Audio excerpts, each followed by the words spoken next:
EGLD, la fusée va décoller. Alors est-ce qu'on parle du prix de l'EGLD? Est-ce qu'on parle de Multiverse X? C'est quoi la fusée qui va décoller? Est-ce que c'est la technologie qui va enfin séduire et avoir des utilisateurs? Est-ce que c'est le sharding qui va devenir un narratif à la mode et donc Multiverse X serait leader sur ce narratif? Est-ce que la fusée va décoller du côté des États-Unis avec Multiverse X qui veut s'implanter aux États-Unis? Est-ce que la fusée va décoller avec X-Portal, avec Liban, avec les CB, peut-être même X-Portal aux États-Unis, avec une alliance avec Elon Musk et des X et tout là? Ou alors la fusée, ça se passe de l'autre côté du monde, en Corée du Sud, avec Adam Batts qui est en train de négocier des petits trucs là, enfin des trucs avec un énorme potentiel. On parle de RWA, avec la ville de Busan. Finalement, la fusée, on sait pas vraiment ce que c'est, on sait pas d'où elle va décoller, mais dans cette vidéo, ce sera mon fil conducteur. Alors si vous voulez que la fusée décolle, mettez le petit emoji de la fusée en commentaire, vous pouvez liker la vidéo pour la faire décoller, vous pouvez vous abonner à ma chaîne, activer les notifications et me suivre sur X.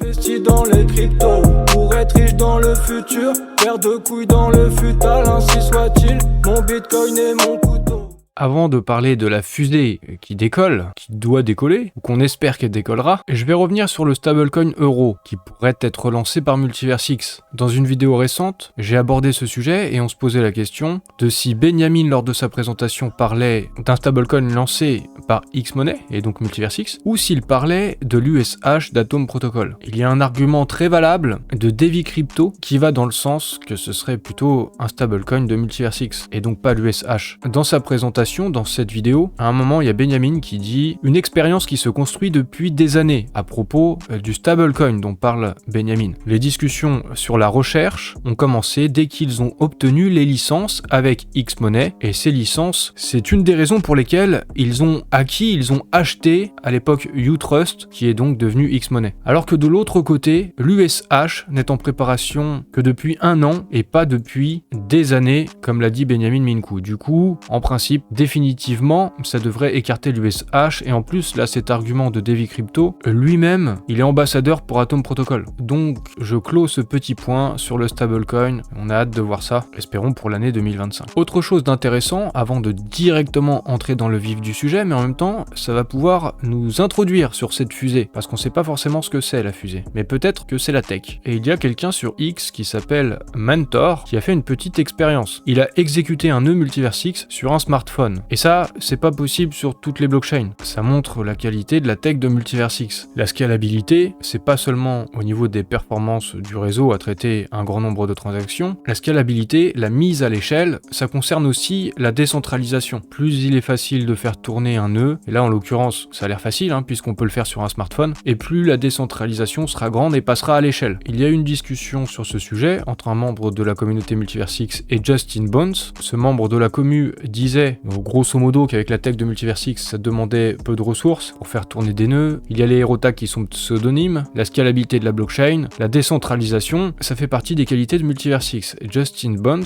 il a dit que tout ça, justement, cette tech de Multiverse X, ses performances, ses qualités, ça pourrait être le meilleur récit gagnant possible pour le GLD. L'évolutivité maximale combinée à une décentralisation maximale. C'est un argument assez unique dans notre secteur, celui de l'écosystème crypto. Et le marché ne comprend probablement pas encore pleinement le véritable impact du sharding. Et j'en viens donc à cette fusée, puisqu'il y a eu un tweet de Benjamin le 3 novembre, où il dit « une équipe avec laquelle nous pouvons construire des fusées ». Alors c'est pas la première fois qu'il y a ces allusions-là. En fait, ça fait même des années. Ils nous parlent du fait que dans leur team, dans leur équipe, ils peuvent littéralement construire des fusées. Qu'est-ce que ça veut dire? Là, on voit même Lucien Minkou qui parle d'envoyer la fusée. Est-ce que la fusée, c'est ce récit gagnant pour Multiverse X? Est-ce que la fusée, c'est la tech? Est-ce que la fusée, c'est le sharding? Ou alors est-ce que la fusée, c'est encore autre chose? Des choses qu'on ne connaît pas encore, de futurs lancements de produits? Est-ce que c'est la Trust Machine? Est-ce que c'est l'implantation de Multiverse X aux États-Unis qui semble se confirmer? On va voir ça. Est-ce que la fusée, c'est encore autre chose? Vous pouvez spéculer dans les commentaires. Certains diront, c'est Elon Musk. Peut-être que dans cette vidéo, je vais leur donner du grain à moudre. Alors déjà, dans un premier temps, la fusée, c'est peut-être la tech. Comme on le voit avec ce travail hebdomadaire qui est fait par la team de Multiverse X, cette team qui peut construire des fusées. Et là, c'est Louliane Pascalaou qui nous dit qu'il y a des améliorations x10 par rapport à l'état actuel, avec les futures mises à jour du protocole, ils sont en train de travailler dessus, les mises à niveau à court terme vont tellement changer le réseau qu'il ressemblera à un endroit complètement différent. Des vitesses aussi rapides qu'un clin d'œil. Ces mises à jour, ça concerne Andromeda et surtout Supernova. On devrait passer à des transactions de 0,6 secondes, peut-être même moins. Peut-être que la fusée Multiverse X pourra décoller parce qu'elle aura aussi de la visibilité, cette technologie. Et on pense notamment aux États-Unis. Et il y a eu un rapport de Messari qui vient de sortir sur Multiverse X. Messari, ils font des rapports sur la technologie, sur l'écosystème crypto, ils font des tests d'investissement, et ils nous disent quels seront les prochains narratifs et quels sont les projets intéressants. Là, ils ont parlé de Multiverse X. Leur dernier rapport, c'était sur Elrond et ça datait de juin 2020. Le fait qu'il y ait un rapport sur Multiverse X, c'est une bonne chose pour avoir de la visibilité auprès des investisseurs, aux États-Unis en particulier, mais du coup aussi dans le reste du monde, parce que tout le monde regarde les rapports de Messari. C'est des leaders d'opinion. Dans ce rapport, je vais pas vous le résumer, certains me l'ont demandé, désolé, je vais pas le faire, mais c'est des choses qu'on sait déjà, ou en tout cas c'est des choses dont je vous parle régulièrement. Il présente la technologie, peut-être la fusée Multiverse X, et il présente Multiverse X comme étant un projet intéressant, ayant certaines spécificités, certains avantages, notamment le sharding, ou les sovereign chains. Après, si on regarde tout en bas de ce rapport, on voit que le rapport a été commissionné par Multiverse X, mais tout le contenu a été produit indépendamment par l'auteur de ce rapport. Alors ce qu'il faut savoir aussi avec le rapport Messari, c'est un peu toujours les mêmes histoires. Eux-mêmes, ils promeuvent des projets sur lesquels ils investissent, ou alors aussi ils sont payés pour faire des rapports sur certains projets. C'est comme ça que ça fonctionne dans ce monde. Celui qui a écrit ce rapport, c'est lui, c'est Sam Ruskin. Il a même fait un thread sur Multiverse X, et il y a un passage du rapport qui dit que l'abstraction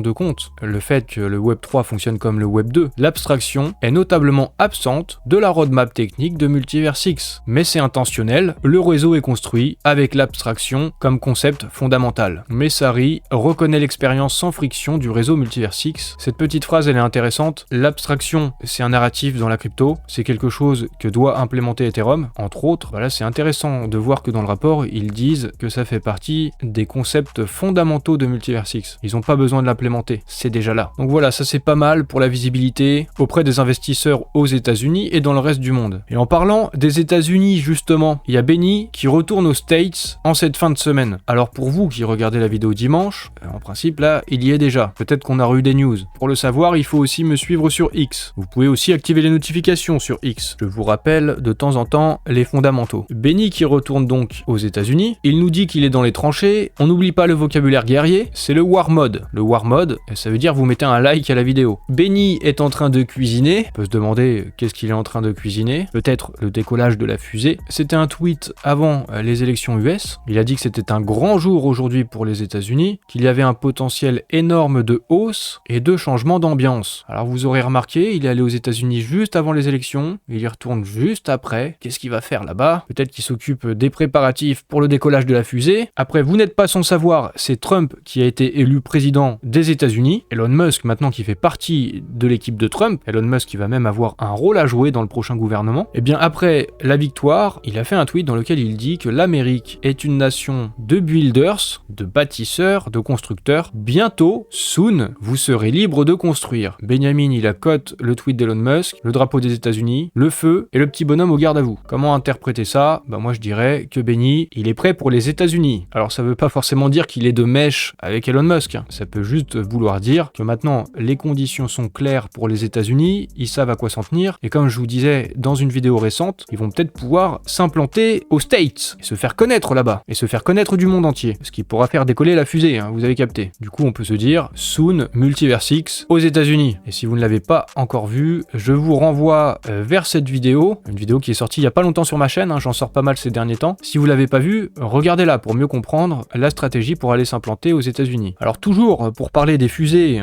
qui doivent décoller, à la suite de l'élection, Musk a fait un autre tweet, il dit l'avenir sera fantastique, accompagné de cette photo d'une fusée qui décolle. Et oui, c'est le thème, c'est le titre de la vidéo, il y a une petite cohérence dans cette histoire, et j'essaye en tout cas. Benjamin a repris le tweet d'Elon Musk en disant « Croire en quelque chose, c'est vraiment la période la plus intéressante à vivre. The most interesting time to be alive. » Bon, forcément, ça me rappelle cet autre tweet de Benjamin, une équipe avec laquelle nous pouvons construire des fusées. C'est beau la cohérence de cette histoire, mais restons terre à terre, malgré les fusées qui peuvent décoller. Benjamin nous dit « Aujourd'hui, c'est une nouvelle aube pour les États-Unis, pour la technologie, pour la crypto et pour le monde. Un tout nouveau niveau de croissance a été débloqué. Félicitations Donald Trump et Elon Musk. Accompagné de ces photos, la tentative d'assassinat sur Trump, la fusée qui décolle et Elon Musk qui va débarquer à Washington, comme avec son lavabo quand il est arrivé dans les locaux de Twitter après avoir acheté Twitter, parce qu'Elon Musk maintenant va faire partie du gouvernement de Trump. Il va être aux affaires du développement justement de la technologie. Alors là j'ouvre une petite parenthèse, il y en a peut-être qui se disent Benny il devrait pas faire de la politique, il devrait pas se positionner de la sorte, je comprends ce point de vue. Après pour donner peut-être quelques explications, n'oubliez pas, Benjamin c'est le Kiev Accelerator, il est plutôt pour le développement, pour le capitalisme, plutôt que pour le socialisme, et ça pour le comprendre, il faut s'intéresser un peu à l'histoire de la Roumanie aussi. La dictature, le communisme, globalement les Roumains ils aiment pas trop le socialisme et le communisme, après ce qu'ils ont subi pendant la dictature. Et Benjamin il a grandi dans cette époque de libération après la dictature. Donc voilà, je ne vous dis pas si c'est bien, si c'est mal, est-ce qu'il doit s'exprimer ou pas sur Trump, je vous donne juste des explications, des clés pour comprendre. J'ai vu passer ce tweet de Sever, je crois qu'il ne fait plus directement partie de la team Multiverse X, il a un rôle spécial, il en a fait partie à une époque, en tout cas, il en est toujours proche. Il dit comme toujours, Multiverse X a une longueur d'avance. Il pose les bases techniques de la propriété d'actifs réels sur la blockchain. Il dit quelque chose d'un peu bizarre. Aujourd'hui, la police ne prendra pas la veste des mains de celui qui la porte pour la donner à celui qui détient le NFT veste. Il n'y a aucune base légale pour cela. Autrement dit, si vous êtes vraiment propriétaire d'un actif, vous avez le NFT qui le prouve, mais quelqu'un d'autre vous a pris votre actif et le possède à votre place, alors que c'est vous le proprio. Je crois comprendre, en gros il dit, la police pourra pas rendre le bien à celui à qui il appartient vraiment. Et on peut savoir à qui ça appartient vraiment en regardant la blockchain. Sever dit qu'il n'y a pas de base légale pour cela, en tout cas à ce jour. Mais avec Donald Trump remportant les élections américaines, des gens comme Elon Musk auront une influence considérable sur le façonnement du paysage juridique pour mieux s'adapter aux progrès technologiques. Ne pariez jamais contre Elon, ne pariez jamais contre Benny. Je ne sais pas forcément s'il faut interpréter à fond ce tweet, mais moi ça me fait quand même penser à un truc, et du coup j'ai posé la question à Sever. Est-ce que Xportal pourra lancer ses services bancaires aux États-Unis? Est-ce que l'élection de Trump et la clarification de la situation, ça permettra de s'implanter là-bas? C'est quand même l'idée, c'est quand même le but, et apparemment ça fait partie de la stratégie, donc Xportal aussi, et ses services bancaires. Moi j'essaye de réfléchir au scénario possible. Quelqu'un m'a répondu en me disant que c'était très peu probable, parce qu'il faut obtenir des licences dans chaque État des États-Unis pour entrer sur leur marché, et ça c'est très difficile, même pour les entreprises US. Eh bien c'est tout à fait vrai, parce que Elon Musk lui-même, il essaye d'obtenir des licences pour X, ça dure déjà depuis peut-être 1 an et demi ce truc, il n'a pas encore obtenu les 50 licences pour les 50 États, mais je crois qu'on se rapproche, il en reste peut-être une douzaine à obtenir. Mais quid de Multiverse X? Effectivement, Multiverse X n'a pas les licences pour les États-Unis, en même temps de l'autre côté, ils ont des licences pour l'Europe, mais Elon Musk n'a pas de licence pour l'Europe, il a des licences pour les États-Unis. Alors je l'ai déjà dit de toute façon, il y a une compatibilité en soi, et Xportal devra faire une levée de fonds. J'en sais pas plus, je me tiens aux faits uniquement. En tout cas du côté de Xportal, peut-être qu'il semble nous dire que la carte Diamond arrive, avec cette photo de la carte Diamond, avec le diamant en emoji, et du coup plusieurs personnes en commentaire se sont fait cette réflexion, en se disant que ce tweet pourrait signifier l'arrivée des nouvelles cartes de Xportal, qu'on attend depuis très longtemps. Moi je me dis, si les cartes doivent arriver, on l'espère, il faudra aussi qu'on ait des IBAN. Probablement que ça ira de pair à pair même, en peer-to-peer. Si vous avez capté le jeu de mots, mettez un like. Mais en parlant des cartes aussi qui mettent du temps à arriver, je constate aussi, je remarque que du côté d'Elon Musk également, c'était censé arriver pour la fin de l'année dernière déjà, donc depuis un moment. D'ailleurs c'est intéressant. Puis ça devait arriver sur l'année 2024, puis finalement elles sont toujours pas là. Bon, en tout cas, le compte de Multiverse X, toujours suite à ces élections, ils ont fait un tweet pour dire « Récupérez votre temps ». Le temps, c'est de l'argent. L'argent, c'est sur les comptes en banque. Et sur les comptes en banque, on n'a pas vraiment la pleine propriété de nos actifs. Un petit peu comme ce que disait Sever ici. Multiverse X, qui a une longueur d'avance et qui pose les bases techniques de la propriété d'actifs sur la blockchain. Le compte Xportal a dit « Qui a besoin des horaires bancaires quand on a Xportal qui est ouvert 24 heures sur 24 ?» En gros, la banque qui est ouverte,